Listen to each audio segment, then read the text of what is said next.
Hey, it's James Krahe here from Future Food Systems, and I'm here with Doepel. We're here at Murdoch, and we are talking about what is happening down the road at the FIPWA, the Food Innovation Precinct of Western Australia, and more importantly, what's happening at the Sustainable Innovative Food Technology Facility. Lots is happening, which is really exciting. And, I remember the very first conversations about this and the problems that we were trying to address in the state.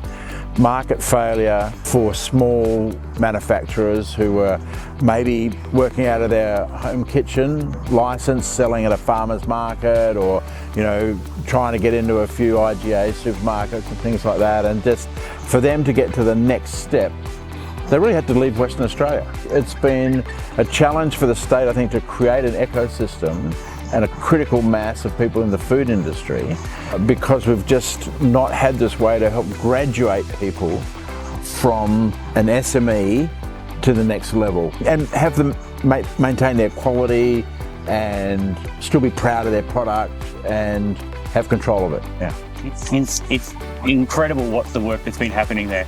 Where do you see the potential of HPP going? Well, it's a shelf life extension technology, and that was in the original business case and the pitch to government. We said one of the things about Western Australia is that we feel a long way from most other markets, and so if you're making food here with value addition to then sell elsewhere, the clock's ticking because you've got to get from here to there. And particularly for Southeast Asian countries, developing products that are still fresh, there's a genuine opportunity to give something, 70 days shelf life, which means you can put it on a boat rather than a plane, and that dramatically changes the cost of goods sold. HPP, it's been around for a while, but it's not that common in Australia. What do you reckon the role of Murdoch is in creating new opportunities for HPP? Part of our role as a university is to talk about the technology, its capacity to extend shelf life, make food safe, understanding the limitations around that, what it's good for, what it's not good for, and then to give people the chance with their products or their ideas to say this could be one route to go. One of the things that Future Food Systems as a CRC, in collaboration with Murdoch and with the Western Australian Government, really excited about was having the Murdoch campus right next door to the SIFT as a factory. So Murdoch is essentially the first Australian university to have a manufacturing site. How does that fit into Murdoch's future plans? You want to do food science, food technology, and your interest is in and around manufacturing or product development. You could do a degree at Murdoch, launch a product. You could come out of here with a degree and a product. And I think the other thing is that you can get to experience working in a factory in a controlled educational environment, which then also helps your own skill development. Where do you think collaboration plays the role in SIFT working within the FIPWA, but also SIFT in the ecosystem of the Australian food facility? It's in a region. It's in an industrial park that is in a peri-urban part of Western Australia.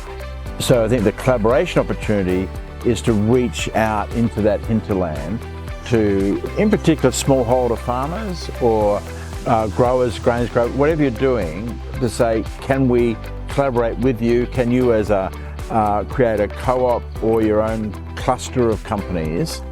And can we work on products together? Can they combine to make something that helps us all do more than just sell produce at a price that we're told we've got to take? You were instrumental in bringing Arista into the CRC and also Arista into the business park. What do you think the role of a multinational is to collaborate with small business? What excites me about that for Arista, what attracted them was the presence of the university in the park and the opportunity for R&D going forward. And I really was very excited about the prospect and then the opportunity to work with them over a period of time. And for them, I think the compelling nature of the R&D facility science that Murdoch was bringing into an industrial park. So not in the ivory tower of a campus, but right next door to where the factory is going to be. Really excited, Arista as a company, and they're still really interested in pushing the opportunities for better bread and better ways of being sustainable in their business. And so I think that it's a combination of research, it's the ability to do R&D in the factory, and we're in active conversation with them about that. And for them, and this was very gratifying for me, they've come in as a company and they're supporting in the schools a culinary program at primary school and high school level in the region, particularly focused on Indigenous kids and opportunities for them to get excited about food, and then potentially food as a career as well. And it brings me to your own personal journey down at Melville Park. For those who don't know, this man creates his own cheese. If you had the SIFT capability, 2 years earlier, what differences would have you made to your own journey? We're focused, like many smallholder farmers, on value addition and not just being a price taker, but a price maker. And so can we, in a diversified, resilient agronomic system, think about a product, start with an ingredient, grow it, and then say, how do we turn that into something that we can sell?